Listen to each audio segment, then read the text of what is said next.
Muy buenas noches. Que el Señor les siga sorprendiendo.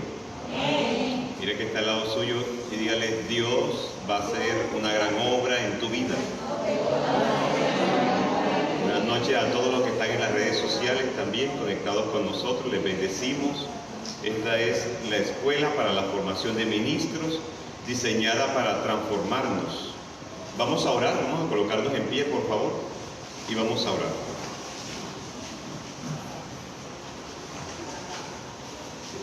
Señor, te damos muchísimas gracias. Gracias por tu amor, gracias por tu bondad, gracias por tu generosidad. Gracias, Padre, porque sigues siendo bueno, porque sigues siendo el Dios de todo poder, porque sigues siendo el que guarda nuestra vida, el que nos cuida, porque sigues siendo la fortaleza de nuestra vida. Muchísimas gracias. Gracias, Padre, porque no hay otro como tú. Tú eres santo, santo, santo, Señor. A ti sea todo honor, toda gloria y toda alabanza.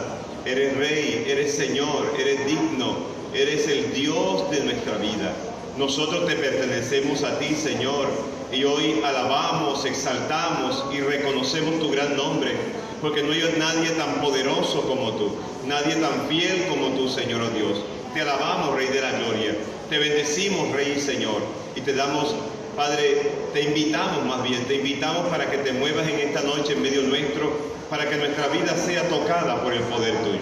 Padre, muchísimas gracias. Danos paz y tranquilidad en el corazón también, Padre. Que tu paz fluya en nuestras vidas, Padre, y que podamos recibir, Padre Santo, esta semilla que sea plantada en nosotros, Señor, oh Dios, y haya abundancia del fruto tuyo, del carácter tuyo, de la obra tuya, abundancia de tu voluntad en nuestras vidas, Padre. Gracias te damos en el nombre de Jesús nuestro Señor. Amén y amén. Amén. Si puedes bendecir 3, 4 personas que estén allí alrededor suyo, por favor aprovecha ahora, bendígales.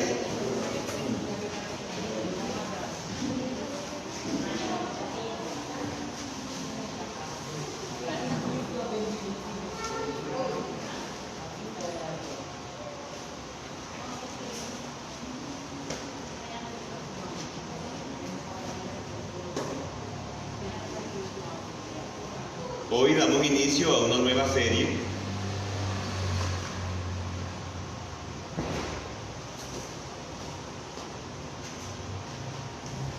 que hemos titulado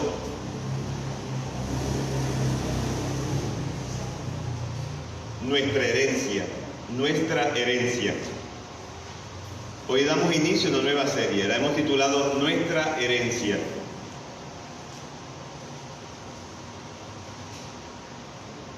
Y quiero iniciar recordándoles que nosotros tenemos una herencia. Nos fue otorgada una herencia. Y es más, tu nombre, mi nombre, está escrito en un testamento. Por favor, abra su Biblia en Lucas capítulo 22. Lucas capítulo 22. Versículo 20. Anótelo, por favor. Lucas 22, 20. Diga conmigo: yo tengo una herencia. ¿Y sabes por qué tienes una herencia? Porque tu nombre está escrito en un testamento. Alguien murió y dejó tu nombre escrito en un testamento. Ahora tienes derecho a reclamar una herencia. Por favor, ¿quién puede leer Lucas 22, 20?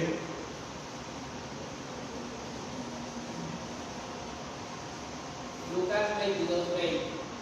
De igual manera, después que hubo cenado, tomó la copa diciendo: esta copa es el nuevo pacto en mi sangre, que por vosotros se derrama. Muchas gracias, mi hermano.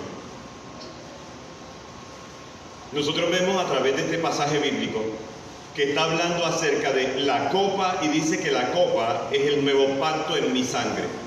En otras palabras, está hablando de un nuevo pacto, pero es que ese nuevo pacto está sellado, está marcado ¿con qué? Con la sangre de Jesús el Señor. Allí dice que el nuevo pacto va ligado a la sangre del Señor. Y por favor, tome nota, anote por favor, la palabra pacto es traducida también como la palabra testamento. La palabra pacto también se traduce en el Nuevo Testamento, se traduce como testamento. En la palabra griega diateke. Así lo enseña el diccionario bíblico del doctor Vila, es teólogo y lingüista también. La palabra pacto se traduce también como la palabra testamento. Por eso cuando el Señor estaba hablando de que esta es la copa o el cáliz, esta es la copa de mi sangre, sangre del nuevo pacto, eso implica también de que hay un testamento y eso implica también de que hay una herencia, porque para eso es el testamento, ¿no? El testamento habla de unos bienes, el testamento habla de unos recursos que ahora van a ser distribuidos a otras personas. Yo tengo unos recursos y en el momento en que dejo un testamento lo que estoy diciendo es, esta es mi voluntad y mi voluntad es que se le entreguen estos beneficios, estos recursos a las personas que yo indique. La palabra de Dios nos está enseñando que pacto y testamento son palabras que se usan sinónimamente. Un testamento es la última voluntad de una persona. En un testamento tú dispones de lo que posees y puedes entregar a quien tú desees todas las cosas que te pertenecen. Lo mismo hizo el Señor Jesús por nosotros. Todas las cosas que son de Él, ahora Él decidió darlas a nosotros. Usted notará que la Biblia, su Biblia, está organizada en dos partes grandes. ¿Se ha notado que su Biblia está dividida en dos grandes partes?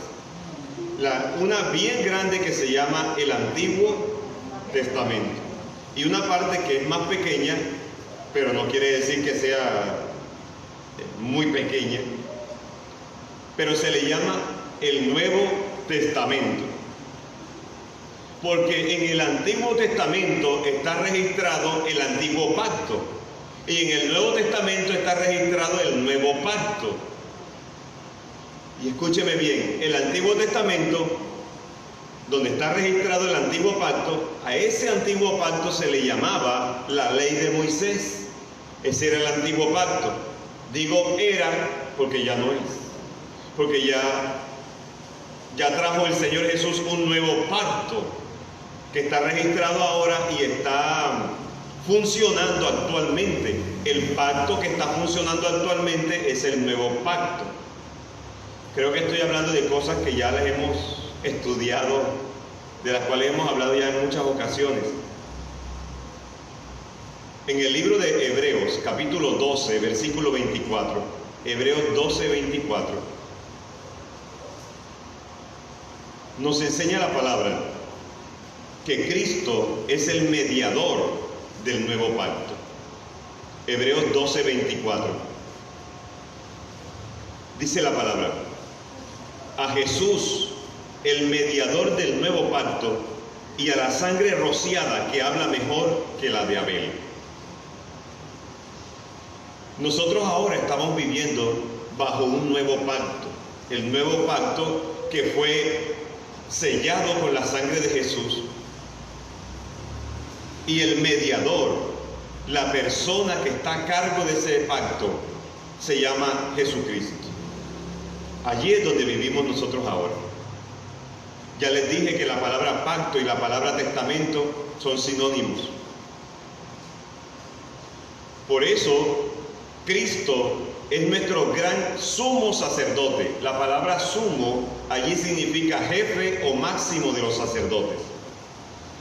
Y dice la palabra de Dios que como Él es eterno, como Él nunca muere, entonces eternamente vivirá para garantizar que lo que nos dejó en herencia a través del Nuevo Testamento, a través del Nuevo Pacto, se manifestará en tu vida y en mi vida. Ahora les voy a hacer una globalización de todo lo que les he hablado hasta aquí. Hasta aquí.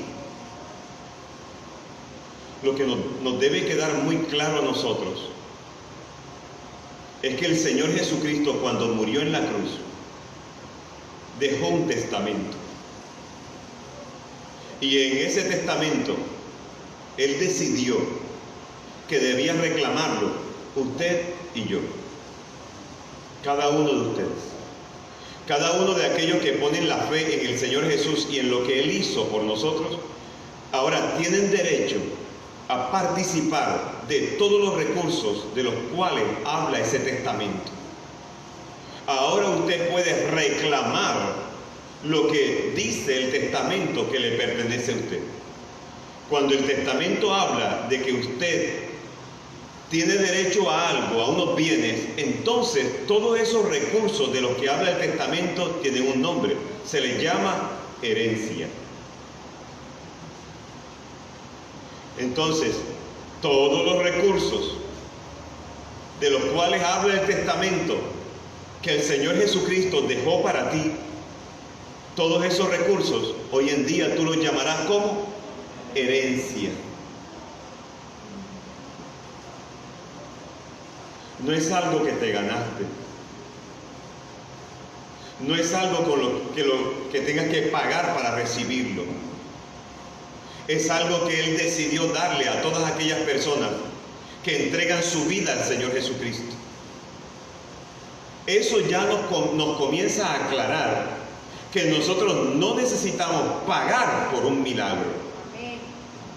Eso ya comienza a aclararnos que no necesitamos enviar dólares a un país para nosotros poder entrar en pacto con Dios. Toda persona que entrega su vida en las manos del Señor Jesucristo queda inscrito en ese testamento. Sin euros, sin dólares y sin pesos. Es por parte de Él, por gracia, y por parte nuestra, por fe. Él, por su gracia, por su bondad, por su generosidad, nos quiso hacer participantes de la herencia que Él nos dejó, y todo lo dejó escrito en un testamento. Si usted me pregunta, pastor, ¿dónde está ese testamento que necesito leerlo? Aquí está. ¿Sabe dónde va a encontrar eso? En todos aquellos pasajes de la Biblia que te conecten directamente con la persona del Señor Jesucristo. Aquellos pasajes de la Biblia que hablan acerca de la obra que el Señor Jesús hizo por ti y por mí. Tú puedes acudir a todo eso. A veces me preguntan, pastor, ¿cuáles son de esas promesas de la Biblia que tienen que ver conmigo, que yo pueda tener la seguridad que puedo reclamarla? Toda aquella verdad, todos aquellos principios, todas aquellas palabras que están escritas en la Biblia, que hablan acerca de la obra del Señor Jesucristo, tienen que ver contigo hoy en día. ¿Me he explicado? ¿Por qué? Porque el que murió por ti. Y Él fue el que dejó la herencia. Por tal motivo, nosotros vamos a reclamar una herencia o a hacer efectiva una herencia que está ligada con nuestro Señor Jesucristo. Yo no voy a reclamar una herencia que esté ligada con Débora, con Ruth, que esté ligada con el profeta Joel. Yo voy a reclamar una herencia que esté ligada con la persona de Jesús. Por eso cuando el profeta Isaías habla acerca de la obra que el Señor Jesús iba a hacer cientos de años después, el profeta Isaías, que vivió más de 500 años antes de que naciera Jesús en este planeta, él habló de que había un hombre, varón de dolores, experimentado en quebranto, que nosotros escondimos el rostro, o sea que lo abandonamos y no lo tuvimos en cuenta, que vivíamos la vida sin Él, mientras que Él sufriría, padecería por nuestro pecado, y que el mismo Padre lo condenaría, lo culparía y le cobraría el pago de nuestros pecados, y que por su herida nosotros seríamos sanados. Yo no me estoy ligando a un testamento de Isaías, me estoy ligando a un testamento de Cristo, del cual cita Isaías. Me he explicado, ¿verdad? Por eso tú puedes encontrar, no en Abraham, sino en lo que Dios le habló a Abraham acerca de un descendiente de él, se llama simiente. la semilla de él, un descendiente. Y no precisamente estaba hablando de Isaac, porque dijo que en tu simiente, no las simientes, sino en tu simiente, y Pablo explica que era una sola, hablando de Cristo, serían bendecidas todas las familias de la tierra. Por eso Abraham no me dejó un testamento, pero Dios habló a través de Abraham acerca de un testamento, de una herencia, acerca de un descendiente de Abraham, que era Cristo. Por eso, esos textos bíblicos que te conectan con la persona de Jesús son para ti y hacen parte de tu herencia.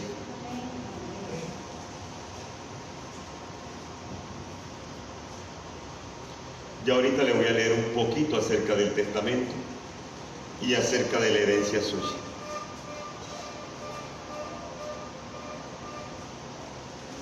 Necesito darles la base legal de esto, porque esto nos va a ayudar a que cuando usted se acerque no al altar de Dios, sino al trono de la gracia. Otra vez, voy a comenzar a reunirles todo lo que he venido enseñándoles en esta escuela durante varios meses, y se los voy a comenzar a reunir hoy. Que Dios me dé la capacidad. Pero ya sabemos que hoy en día no hay altares, hoy en día hay tronos, porque el último altar que existió fue la cruz. Y hoy en día no nos acercamos a un altar. La Biblia lo dice en el libro de Hebreos: acerquémonos confiadamente ante el trono de la gracia. Y nosotros vemos en la Biblia que allá en el cielo hay tronos y hay unos ancianos sentados allí. Porque desde que Cristo resucitó, lo que hay es gobierno.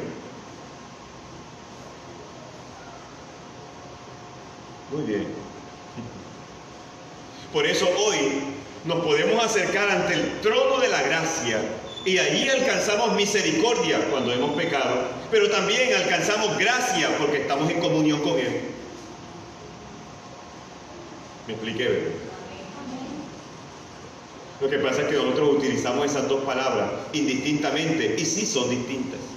Porque la misericordia habla de cuando uno está mal con Dios y aún así Dios no lo castiga, sino que Dios lo procesa, hasta lo perdona. Ahí vemos de parte de Dios una misericordia con alguien que no se lo merece. Por eso nosotros, cuando hemos pecado contra Dios, ¿cómo ha actuado Dios con nosotros? Con misericordia. Pero ahora que podemos acercarnos al Señor y confesar nuestros pecados y decirle: Señor, he pecado contra ti, perdóname, Señor. Ahora el Señor, que es fiel y justo, son expresiones de alguien que está en el trono. No de un ancianito que te ve y dice: ay, pobrecito. Sino de alguien que ya hizo lo necesario para que tú y yo fuéramos perdonados. Son dos posiciones muy diferentes. Ya se las voy a explicar un poco más. Cuando uno tiene hijos, sobre todo el primer hijo, uno le exige.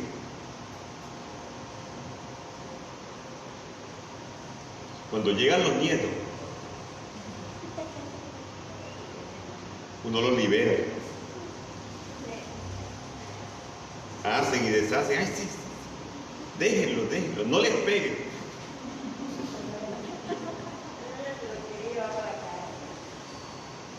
Siempre hay excepciones a toda regla.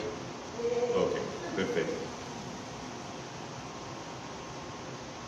Pero cuando Cristo murió en la cruz por ti y por mí, cuando Cristo murió en la cruz por ti y por mí, Él nos trata como a hijos, nos enseña, nos educa, porque ahora somos parte, ahora Él nos conformó como parte de su familia. Ahora somos la familia de la fe. Ahora somos hijos de Él. Ahora nos cría, ahora nos transforma Y para eso nos disciplina, nos crea disciplinas, hasta que desarrollemos hábitos, correctos hábitos. Es un padre que está enseñando a sus hijos. ¿Sabe cómo se llama eso? La gracia del Señor. Por eso estamos llamados a crecer en esa gracia. Aprovechar que estamos bajo la gracia de Dios, un favor que no merecemos, pero que ahora, porque Cristo derramó su sangre, ahora Dios derrama su bien sobre nosotros. Y cuando pecamos nos perdona, pero nos enseña a no volver a pecar. Esa es la gracia. ¿Me estoy explicando? Así es la gracia. La gracia no significa gratis.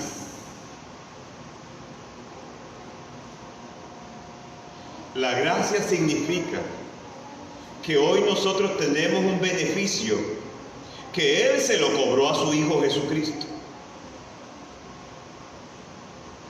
No fue gratis. Él se lo cobró a su Hijo Jesucristo. Jesús cargó con nuestro pecado.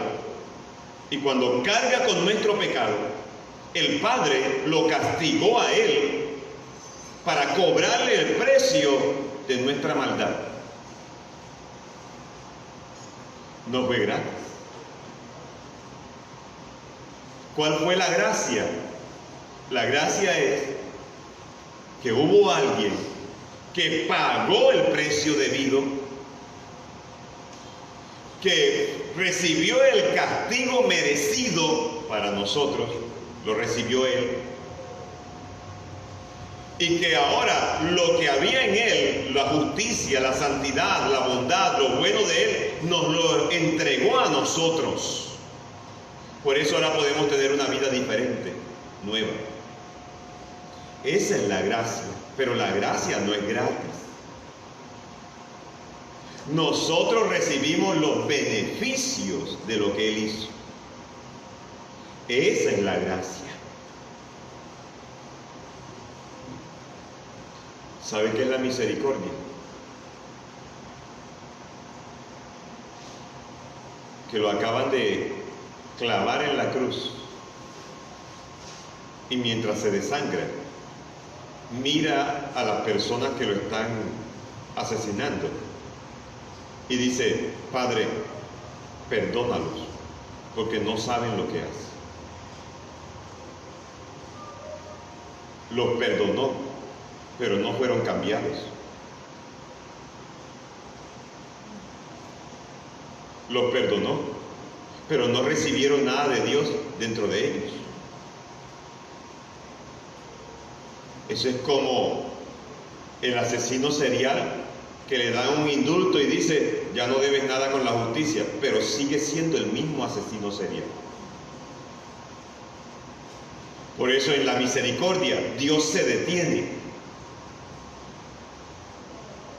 Y en la gracia, Dios, aunque nos perdona también, entra en nosotros y nos comienza a transformar desde adentro. ¿Me he explicado hasta aquí?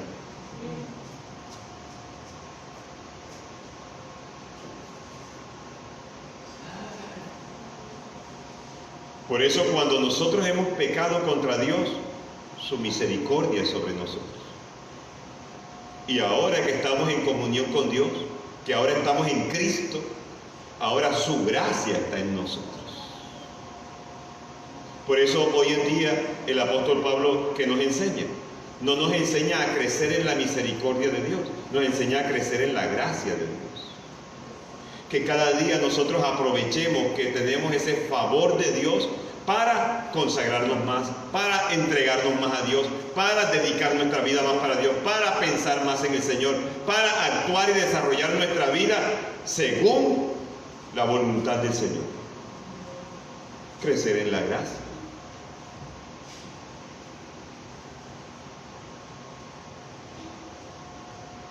¿Qué hizo el Señor? Por su gran amor, mató a su propio Hijo Jesús. Porque el precio por causa de nuestra maldad, es el derramamiento de sangre. Alguien tenía que morir, pero no podía morir cualquier persona. Tenía que morir alguien que su propia vida valiera más allá del delito nuestro, del delito de la humanidad entera y de la ofensa contra el Dios a quien se cometió el delito. Por eso Dios tuvo que morir en la cruz físicamente para poder salvarnos a nosotros. Otro ser humano común y corriente, por muy bueno que sea, no sirve. Tenía que morir Dios. Me refiero a la parte física de Él, para poder salvarnos. Entonces nos encontramos con que la palabra del Señor dice que Cristo, cuando muere, inicia un nuevo pacto. Y recuerden que la palabra pacto también significa ¿qué? Testamento. Dejó un testamento, y lo que dice el testamento se refiere a una herencia. Por eso es tan importante la sangre de Jesús. Este tema es un tema legal, es un tema jurídico. La gente piensa que la muerte de Jesús es un tema de sentimientos de amor, de que Dios sintió tanto amor y tuvo tanto amor en el corazón, que mandó a su Hijo a este mundo a que muriera por nosotros, para que nosotros siguiéramos haciendo con nuestra vida lo que nos diera la gana. Y resulta que no es así. Resulta que dice la palabra de Dios que Él muere y deja un testamento, pero resulta, jurídicamente hablando, un testamento se activa solamente cuando muere el testador. Dice Hebreos capítulo 9, abra su Biblia por favor y anote, Hebreos 9, versículos 16 y 17. Cada vez lo voy a ir desmenuzando más hasta que quede más claro. Yo sé que usted aquí no se va a ir confundido. Téngame paciencia, yo se lo voy a ir desmenuzando cada vez más. Hebreos capítulo 9, versículos 16 y 17. Porque donde hay testamento, es necesario que ocurra la muerte del testador, porque el testamento con la muerte se confirma, pues no es válido entre tanto que el testador vive. Otra vez. Mire su Biblia. ¿Sí dice así su Biblia o dice diferente? Dice así. Otra vez. Porque donde hay testamento, le pregunto, ¿usted tiene un testamento? ¿A usted le dejaron un testamento? ¿Se llama cómo? El Nuevo Testamento. Dentro de ese Nuevo Testamento está descrito, explicado el nuevo pacto. Donde hay testamento, ¿dónde hay testamento, mis hermanos? En nosotros hay testamento. Yo hago parte de un testamento, tú haces parte de ese testamento. Estás vinculado a ese testamento.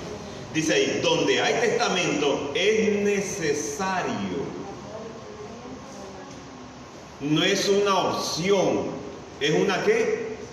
Necesidad, es un requerimiento. Es obligatorio que ocurra la muerte del testador. Por eso Jesús no podía bajarse de la cruz. Pero ¿por qué hubo que matarlo? ¿Por qué se dejó matar? ¿Por qué no se bajó y con la misma cruz le dio a todos los que estaban ahí y los acabó? Porque es necesario que el que va a dejar el testamento muera. Porque si Jesús no hubiera muerto, aunque hubiera escrito el testamento, no tiene valor.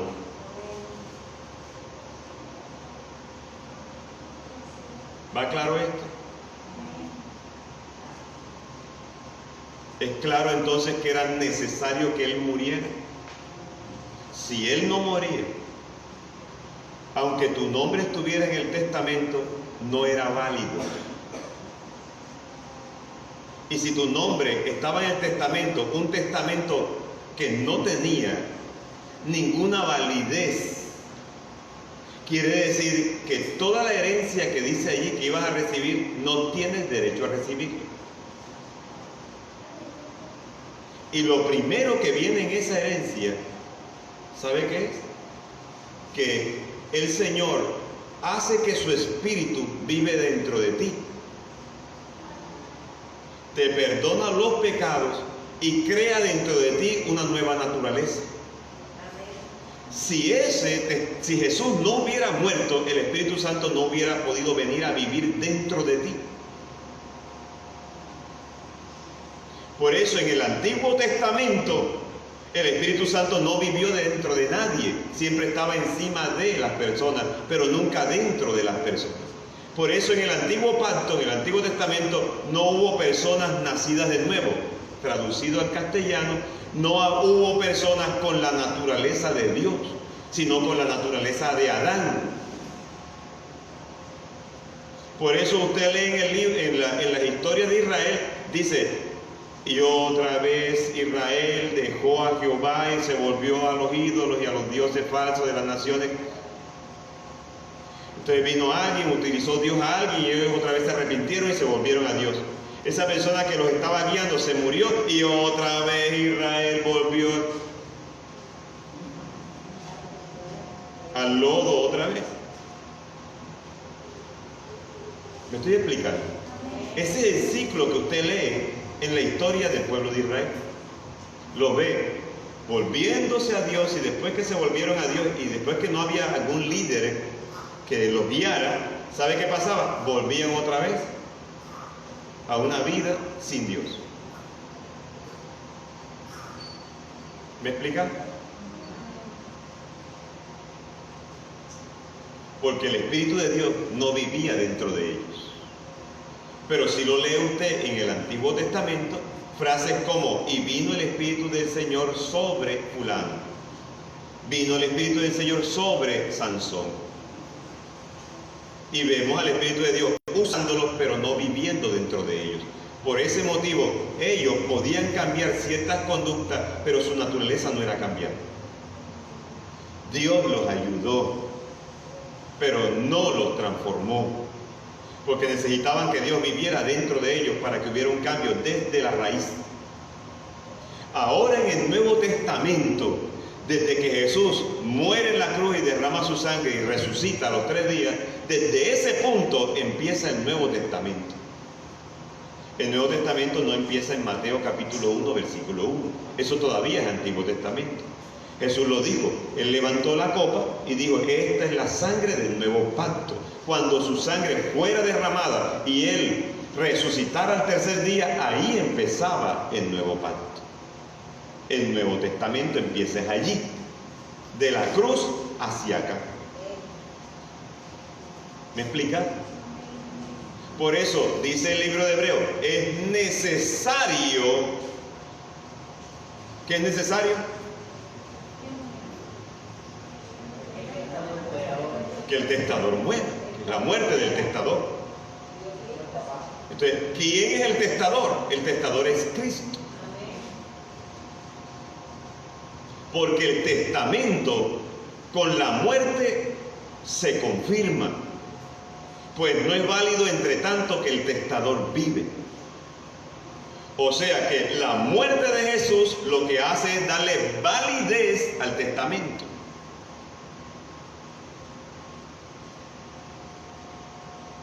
Mis hermanos, nosotros ahora vivimos para heredar lo que el testamento dice. Nosotros ahora somos herederos.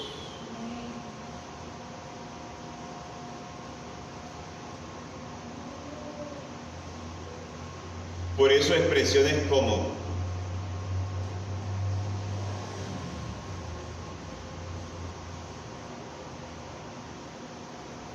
Señor, yo te pedí perdón, pero yo no sé si tú me perdonaste, porque esto no tiene perdón de Dios.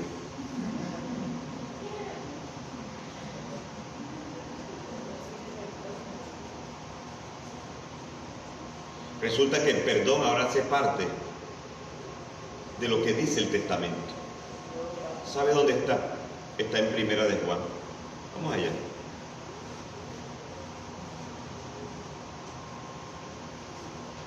Primera de Juan. Está por allá al final de la Biblia. Capítulo 1.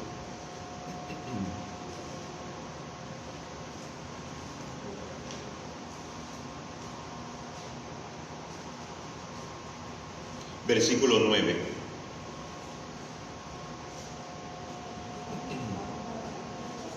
Si confesamos nuestros pecados, Él, ¿quién? El pastor. Mire, si confesamos nuestros pecados, Él es fiel y justo para perdonar nuestros pecados y limpiarnos de toda maldad.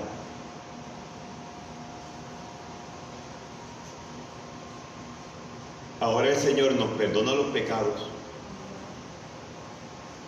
no porque nosotros le arranquemos las lágrimas de los ojos al Señor.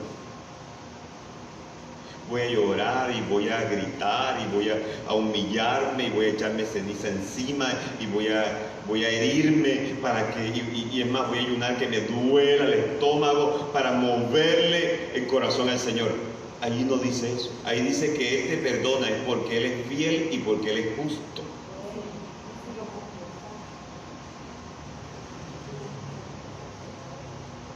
¿Está eso claro? Así es como funciona esta herencia que Él nos dio. Ahora, ¿cómo hago yo uso de esa herencia, de esta parte de la herencia? Yo debo confesar mis pecados. Y cuando se habla de confesar, la palabra confesar, ¿sabe qué significa la palabra confesar en la Biblia? Confesar no significa contarle a alguien lo malo que yo hice. La palabra confesar significa hablar lo mismo que habla Dios. Es la palabra homologeo. Significa hablar lo mismo. Es una palabra griega. Nosotros la utilizamos en la universidad cuando homologábamos asignaturas. Significa hablar lo mismo. En otras palabras, que yo tenga la misma actitud frente al pecado que yo cometí, así como Dios tiene esa actitud, la misma actitud de Dios. Que Jesús dice, tú has pecado, y yo tenga que decir, sí Señor, yo he pecado. No es yo me he equivocado. Es que todo el mundo tiene errores. No estás haciendo una confesión. Porque Dios eso no lo llama error, lo llama pecado. Por eso, confesar es que yo hablo lo mismo que habla Dios, con la misma actitud que habla Dios. Les dije que les iba a reunir todo lo que les había venido enseñando durante todos estos meses, hoy. Porque todo tiene que concordar. Si algo no concuerda, es una falsa doctrina. Por eso, la confesión de pecados, ¿qué es? Señor, no cometí un error, pequé, porque Dios eso lo llama pecado. No es, Señor, tengo una debilidad. No, Señor, esa es una obra de la carne y yo quise pecar, perdóname. No es, Dios, se me metió un demonio y eso me obligó a pecar. Eso no es cierto. Eso no es verdad, eso no es lo que enseña la Biblia. Señor, yo quise pecar, yo decidí pecar y te pido que me perdones porque pequé. Me arrepiento, que significa un cambio de mentalidad y de actitud. Significa la palabra arrepentimiento. Es la palabra griega metanoia, significa cambio de mente. No significa tengo una mentalidad de pobre y ahora tengo una mentalidad de rico. Eso no significa arrepentimiento. Arrepentimiento es, yo pequé, me sentí bien, pensé que lo que hice estaba bien, todo el mundo lo hace, lo justifiqué y no me sentí mal. ¿Sabe qué es arrepentimiento? Señor, tú dices que es malo, a ti te desagrada, tú consideras que esto es violentar tu santidad, perdóname y cambio mi mente y asumo la actitud que corresponde, porque arrepentimiento no es llorar, arrepentimiento es cambiar.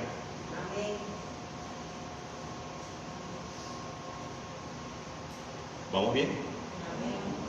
Uy, perdónenme que yo sé que les estoy dando así que todo esto junto. Espero que no se estén atiborrando, sino que como venimos con una secuencia, todo lo que les he enseñado antes tenía que ser el piso para entrar ahora a estos temas legales. Porque de aquí en adelante voy a comenzarles a hablar de la sangre de Jesús. Que no es eso y de que úntale al Señor la sangre de Jesús en las puertas y en las ventanas y echamos la sangre de Jesús en el techo, en la palma y los murciélagos, Señor, la sangre de Jesús. No, para nada. Ahora que estoy estudiando el libro de Hebreos me doy cuenta de que para nada tiene que ver con eso. Al contrario, esa es una ofensa a la sangre de Jesús. Y ya les voy a explicar por qué. Denme unos minutitos. Es más, expresiones como me cubro con la sangre de Jesús es ilegal.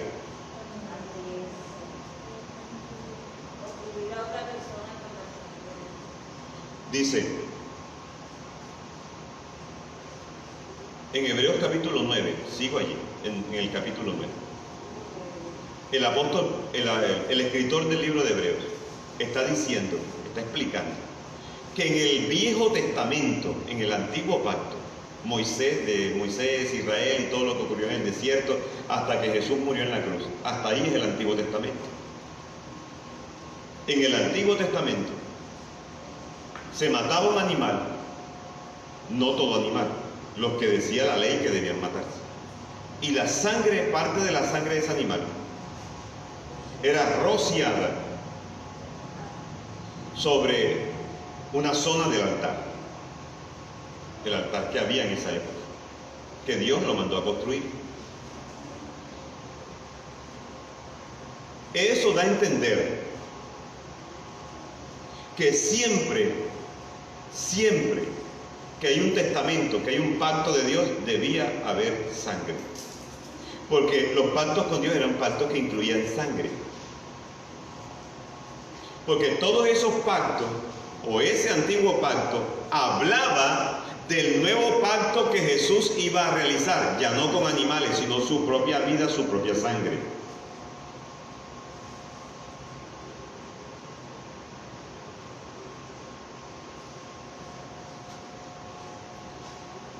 Todos esos sacrificios que hubo en la antigüedad con animales demuestran que tenía que haber sangre para probar que alguien o algo se murió. La sangre era la evidencia de que hubo un muerto.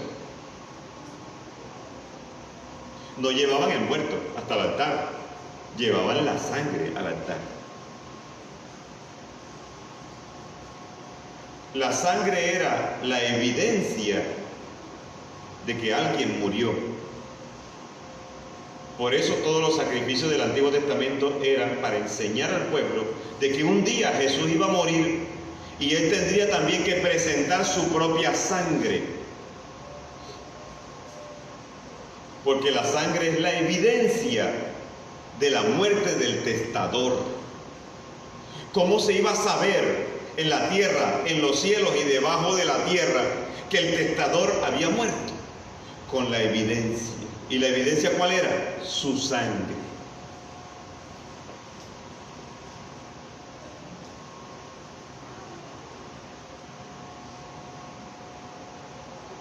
Si alguien muere, el testamento debe ser confirmado.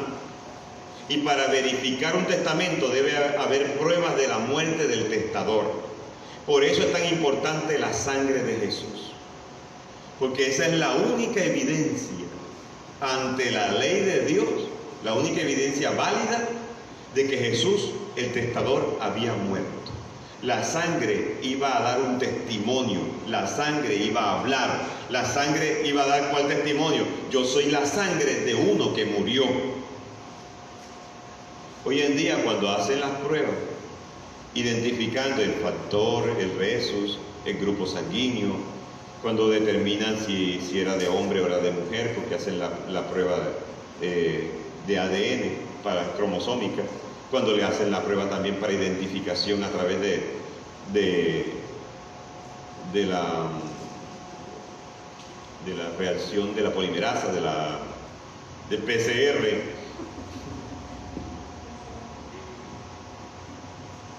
¿Sabe qué es todo eso? Están haciendo que la sangre dé una información, que la sangre hable. Recuerdan que acabamos de leer que la sangre de Abel también hablaba.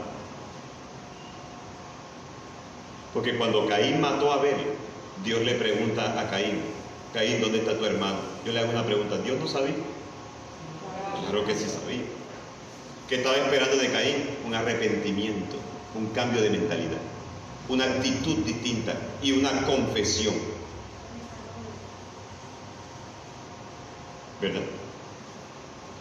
Que eso es lo que se espera en un tribunal, una confesión. Lo que pasa es que hoy día, voy a hablarlo desde primera persona para no ofender a nadie, aunque no tiene nada que ver conmigo. Pero hoy en día, en ciertos tribunales de hoy en día, aquí en nuestra amada Colombia, hay unas personas trayendo unas confesiones que no se les nota que se están confesando, que no se les siente que se están confesando, que no hay actitud de arrepentimiento, que están contando y van leyendo lo que hicieron, lo que no hicieron, pero no se les ve ni una pizca de arrepentimiento. Y que sabe Dios si esa es una verdadera confesión. ¿Saben de qué estoy hablando? Lo que pasa es que por las redes sociales yo no puedo estar diciendo esas cosas.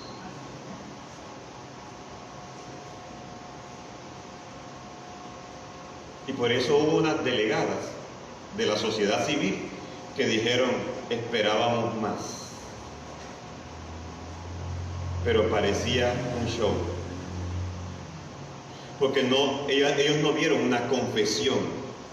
Por ejemplo, la madre que estaba llorando, esperando saber dónde quedó el resto del cuerpo del hijo de ella, no escuchó una confesión. Porque ella esperaba a alguien que dijera, lo siento, yo maté a tu hijo, perdóname. Esa es una confesión, porque está hablando en el mismo idioma que habla el herido. Es hablar lo mismo. Yo peco y después yo le pido perdón a Dios, ya, que peca y reza empata. Eso no es una confesión. Eso no es hablar lo mismo. Eso no es arrepentimiento. Eso no es cambio de vida ni de mente. Eso es una sinvergüenzura. Ya eso raya con la desfachatez. Nosotros a eso le llamamos descaro.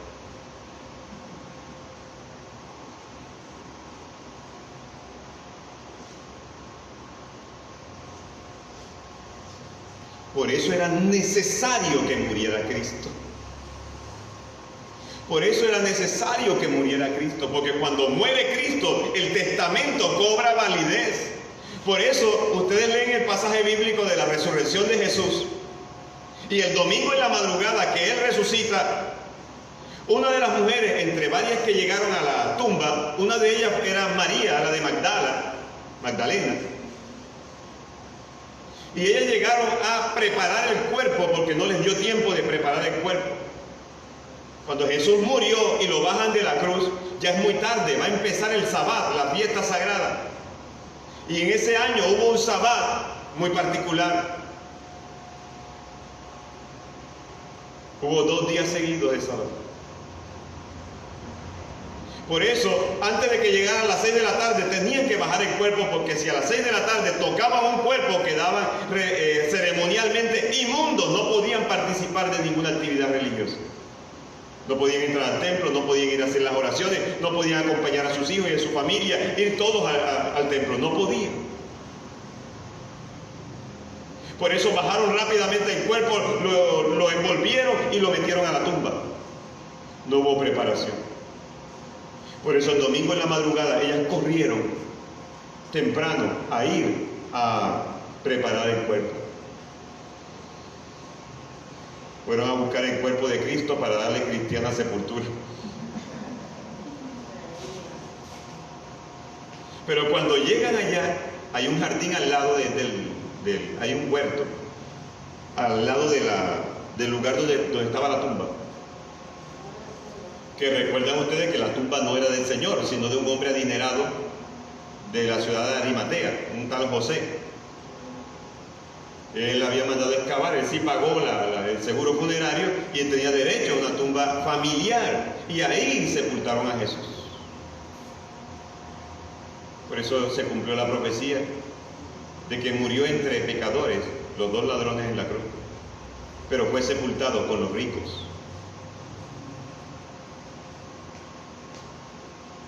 Cuando esa mujer fue a preparar el cuerpo, Jesús ya había salido de la tumba, acababa de salir de la tumba.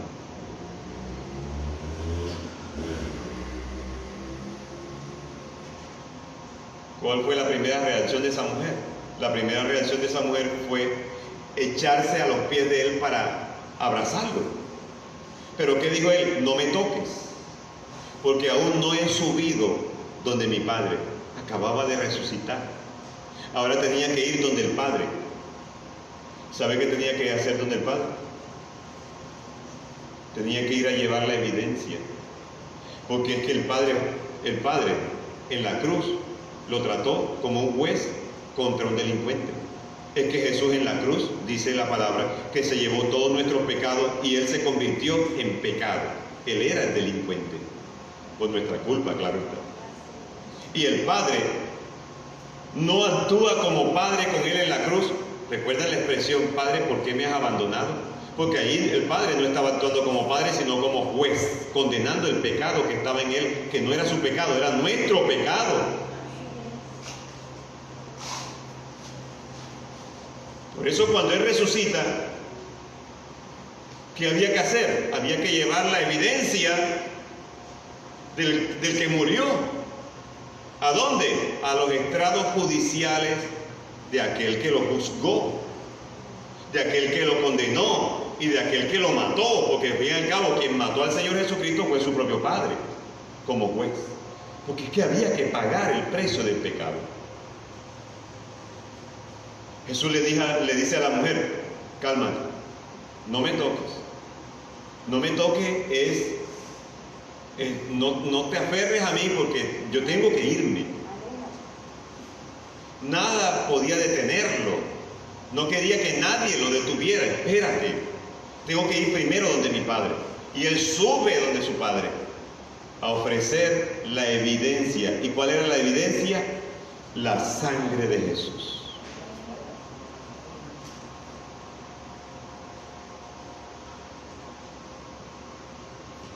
Por eso es que yo le voy a leer. Por eso es que Hebreos 9:24, présteme atención. Dice, porque no entró Cristo en el santuario hecho de manos. Jesús no se metió en el templo hecho de ladrillos. No, a ese santuario no entró. Al templo. Humano no. Figura del verdadero, sino en el cielo mismo para presentarse ahora por nosotros ante Dios. Eso fue lo que Él hizo. Él subió al cielo, no al templo de Jerusalén. Subió al cielo, donde está el verdadero templo, el cielo.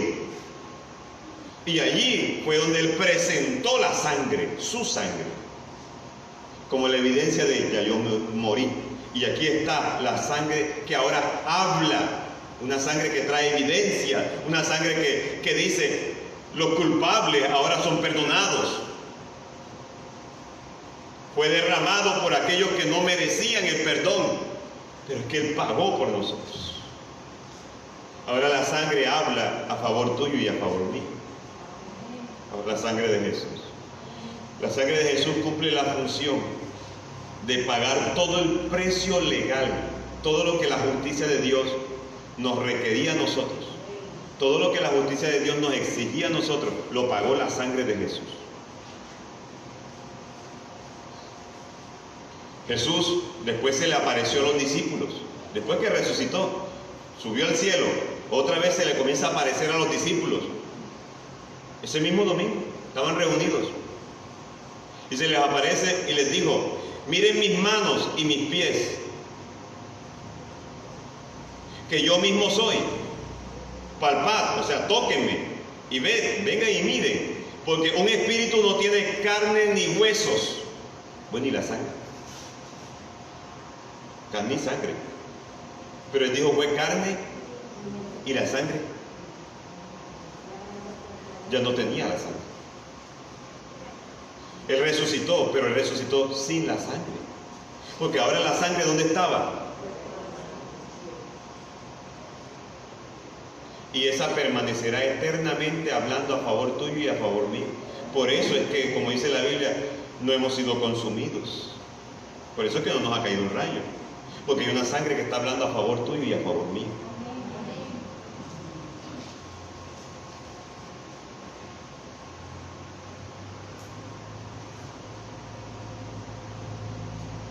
Yo en una ocasión, y aquí tengo que hacer la corrección, en una ocasión les dije, cuando Jesús resucitó, ya resucitó sin las marcas, sin las heridas, solamente la de la mano y la del costado.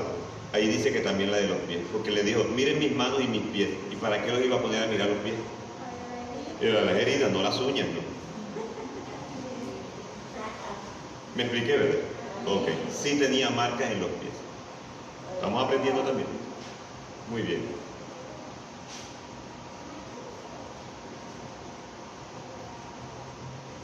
Y escuche esto, le voy a leer Apocalipsis 12:11 o Revelaciones 12:11, como usted quiera. Apocalipsis 12:11 dice, y ellos, algo estaba ocurriendo en el cielo, y el apóstol Juan vio algo que pasó en el cielo, y dice, y ellos, vio una multitud, y él preguntó, ¿y esa multitud?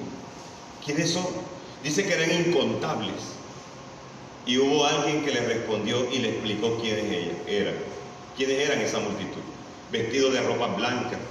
Dice, y ellos le han vencido al diablo por medio de la sangre del cordero y de la palabra del testimonio de ellos, y menospreciaron sus vidas hasta la muerte. Ellos, ¿cómo fue que vencieron? Por medio de la sangre del cordero. ¿A quién vencieron? Si usted lee el versículo anterior encontrará contra quién lucharon. ¿A quién vencieron? Al enemigo de Dios, y que es el enemigo nuestro, que se llama Satanás. Ahí dice que ya ellos vencieron a través de la sangre del cordero, lo vencieron. Por eso, mi hermano, desde el momento en que usted entrega su vida a Cristo, usted queda cubierto con la sangre de Jesús. Desde ese momento el diablo no puede entrar a tu vida.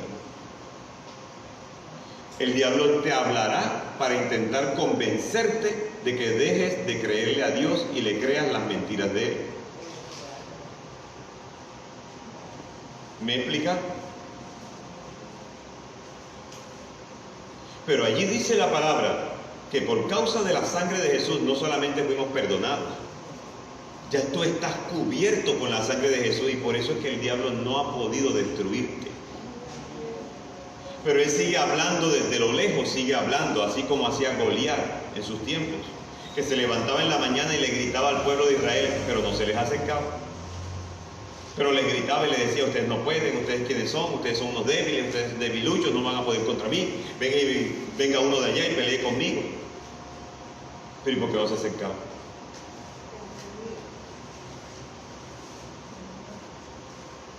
Y el diablo te está diciendo, te vas a morir, eso que tú estás experimentando es COVID, y a ti te va a dar, el peor de los COVID que no le ha dado a nadie, te va a dar a ti. Es más, la variante Z que no ha salido, va a salir a través de ti. Entonces ya uno comienza a hacerse la idea de, ¿será? Ay, yo ando con unas reumas desde ayer, ¿qué será?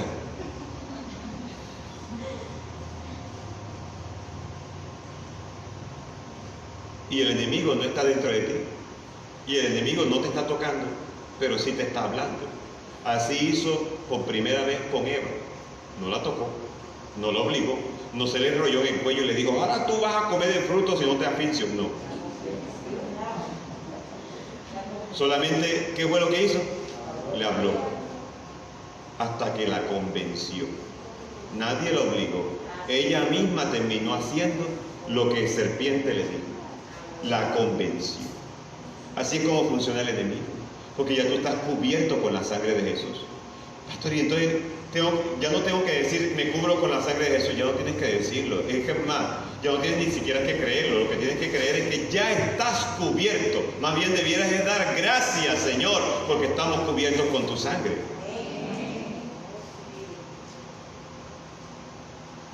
Esto no es un asunto como una vez me ocurrió a mí, cosas que me ocurren a mí. Yo estaba metido en un grupo. Y la señora decía, cierren los ojos, imagínense ahora la sangre de Jesús, esos son litros y litros de sangre que te caen, y litros y galones de sangre. Eso no es verdad. Eso no es cierto. Eso no viene por litros. Bendito sea Dios. Usted no va a caer en una piscina llena de la sangre de Jesús. No, ahora todos láncense a la piscina porque la piscina es la sangre de Jesús. Como hicieron en cierta iglesia. Y todos se daban el chapuzón. Mi hermano, eso no es así. La sangre de Jesús está delante del Padre hablando a favor tuyo. Esa es la manera como la sangre nos cubre a nosotros. No es que estamos bañados de sangre. No es que si yo pudiera verme en un espejo y ese espejo me mostrara mi espíritu sería rojo. No es cierto. No es cierto, mi hermano. La sangre cuando nos cubre no es en ese sentido, es en el sentido legal. Es que nos cubre. ¿Cómo es que nos cubre la sangre? Que ella ante el Padre es la evidencia de que su Hijo murió por ti y por mí, y que ahora el Padre nos mira con favor. Eso es cubierto con la sangre según la Biblia. Cubierto con la sangre no es, Señor, mira, te faltó aquí, Señor, mira, aquí. No. Cubierto con la sangre es que la sangre habla de ti también. La sangre de Jesús habla bien de ti. Por eso estás cubierto. Hay alguien que habla a tu favor. Lo que Jesús hizo por ti en la cruz. Y dice que Él vivirá eternamente para interceder por nosotros a la diestra del Padre. ¿Qué quiere decir eso? No que Jesús está arrodillado, Padre, mira, tenle misericordia. Así no es. No es eso. No es que Jesús está pegado en el oído del Padre. Padre, mira, tenle misericordia, no le vayas a lanzar el rayo. Padre, no le lances el rayo. No. Esa no es la intercesión de Jesús. La intercesión que hace Jesús, ¿sabe cuál es? Su sangre. Padre, mi sangre.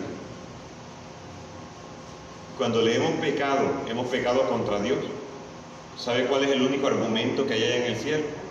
La sangre hablando a tu favor. Si Jesús orara por nosotros, en el sentido en que nosotros oramos el uno por el otro, pues deje de orar, porque imagínense la oración de Jesús. Suficiente. Pero no es eso. La Biblia nos enseña que nosotros mismos oramos. Y oramos, ¿sabe por qué oramos? Porque a través de su cuerpo y de su sangre se abrió un camino nuevo que nos da acceso directo al Padre. Hoy en día podemos hablar directamente con el Padre cada vez que nosotros decimos, Padre, en el nombre de tu Hijo Jesús. Enseguida tenemos acceso al Padre, porque la sangre nos permite conectarnos directamente con el Papá. Ya no necesitamos intermediarios. Ni mi santa abuela, ni mi santo abuelo, ni nadie. Hoy tenemos a Jesús, que es el único mediador entre Dios y los hombres. ¿Me explican? Eso es todo lo que necesitamos. Por eso, hoy, el próximo miércoles, voy a seguir hablándoles con el favor del Señor, si el Señor no ha venido, porque puede que venga en cualquier momento. Pero el próximo miércoles voy a seguir explicándoles acerca de qué dice el testamento, qué dice sobre tu salud, qué dice sobre tu vida espiritual, qué dice sobre tu vida familiar, el testamento, qué dice sobre tus hijos, porque el testamento también habla de nuestros hijos, qué dice sobre nuestra economía y qué dice sobre nuestra vida eterna. Eso lo enseña el testamento. Así que espero que no se pierdan la próxima clase.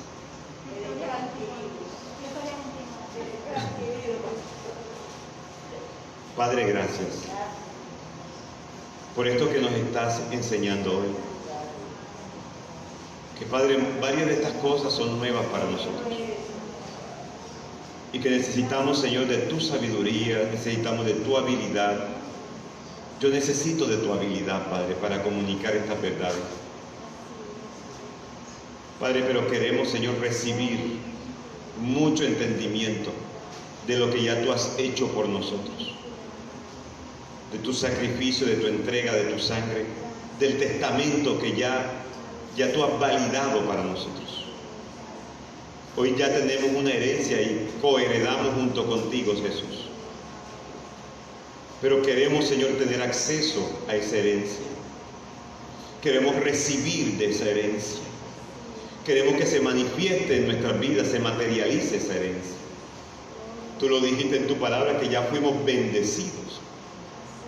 Pero queremos ver, Padre mío, a través de tu palabra, cómo, Señor oh Dios, hacer uso de esa herencia. Padre, gracias te damos por tu fidelidad y tu amor. Y ahora queremos honrarte con nuestros bienes, con los recursos que nos has dado. Queremos sembrar para tu gloria. Queremos reconocer que tú eres el proveedor nuestro. A ti sea todo el honor y toda la gloria. En el nombre de Jesús. Amén y amén. Por favor, vamos a bendiciones para todos mis hermanos. Que tengan una muy buena noche.